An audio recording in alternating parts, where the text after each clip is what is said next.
마카베오 하공 9장. 안티오코스 에피파네스가 비참한 최후를 맞다. 그 무렵 안티오코스는 불명스럽게 페르시아 지방에서 철수하게 되었다. 그는 페르세폴리스라는 곳으로 들어가 신전을 약탈하고 그 성읍을 장악하려고 하였다. 그러나 사람들이 일어나 무기를 들고 대항하자 안티오코스는 주민들에게 쫓겨 수치스러운 퇴각을 할 수밖에 없었다. 그는 엑바타나에 있을 때 니카노르와 디모테오스의 군대에 일어난 일이 보고되었다. 화가 치밀어 오른 그는 자기를 폐주시킨 자들에게 받을 피해에 대하여 화풀이를 유다인들에게 하리라고 생각하였다.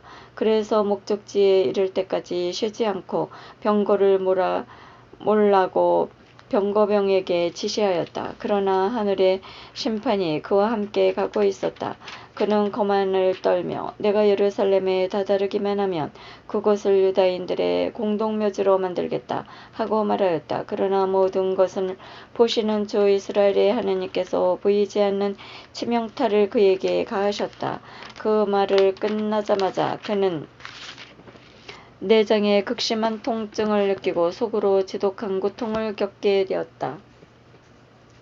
개의한 형벌을 수없이 가하여 다른 이들의 내장에 고통을 준 그에게 그것은 너무나 당연한 일이었다. 그러나 그는 오만함을 조금도 버리지 않고 오히려 더욱 거만해져서 유다인들에게 불같이 화를 내며 더 빨리 가라고 지시하였다. 그러다가 내달리는 병거에서 떨어지고 말았다.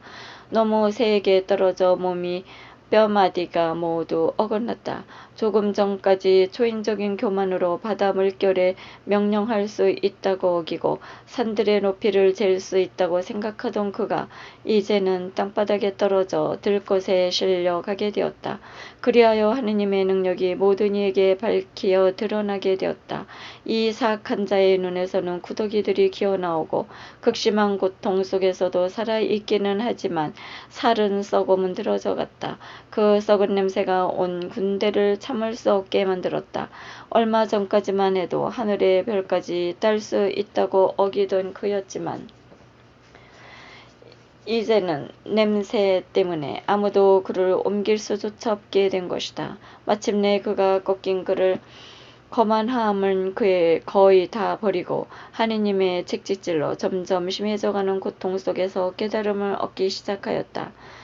자기도 제 몸에서 나는 냄새를 더 이상 견딜 수 없게 되자 이렇게 말하였다. 하느님께서 복종하시는 것이 옳은 일이다. 죽을 수밖에 없는 존재가 자기를 하느님과 동격으로 여겨서는 안 된다.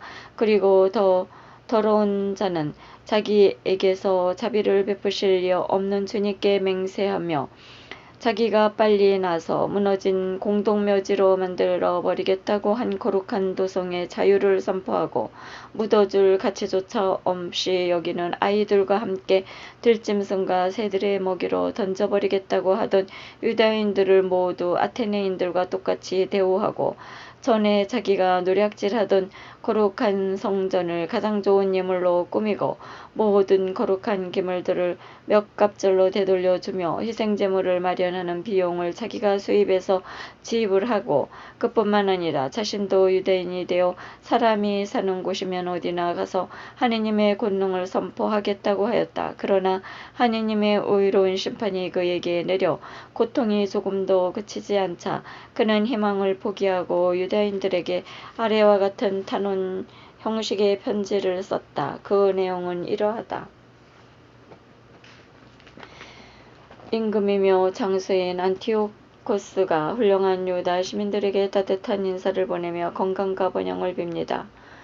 여러분과 여러분의 자녀들이 잘 지내고 여러분의 일이 뜻대로 이루어지고 있으면 하늘에 희망을 두는 나로서는 하느님께 크게 감사할 따름입니다.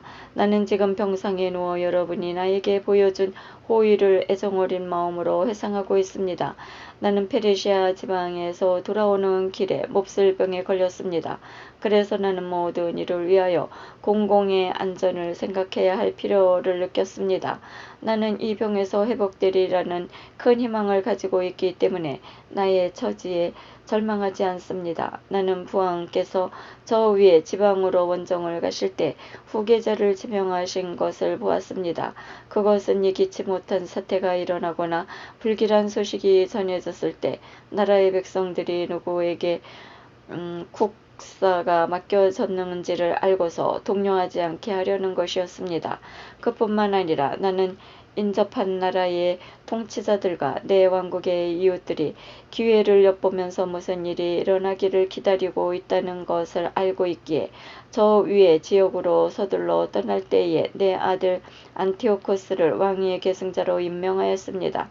나는 그를 여러분 대다수에게 자주 맡기고 부탁한 바 있습니다. 그리고 여기에 쓴 내용을 내 아들에게도 써 보냈습니다. 이제 나는 여러분에게 부탁하고 간청합니다. 여러분이 공적으로나 사적으로나 받은 혜택을 기억하시고 여러분 모두 지금의 호의를 나와 내 아들에게 계속해서 보여주십시오. 그가 내 정책을 이어받아 여러분을 친절하고 관대하게 대해줄 것으로 나는 확신합니다. 이렇게 하여 살인자이며 신성모독자인 그는 다른 이들에게 가한 것과 같은 극도의 고통을 겪으며 이국의 산속에서 매우 비참한 죽음으로 삶을 마쳤다. 그 죽음은 그의 친구 필리포스토가 거두어갔다. 그런데 필리포스토는 그의 아들 안티오쿠스를 두려워하여 이집트로 프톨레마우스로 필로메트로에게 갔다. 우리를 먼저 사랑하신 하느님 영원히 찬미 받으소서.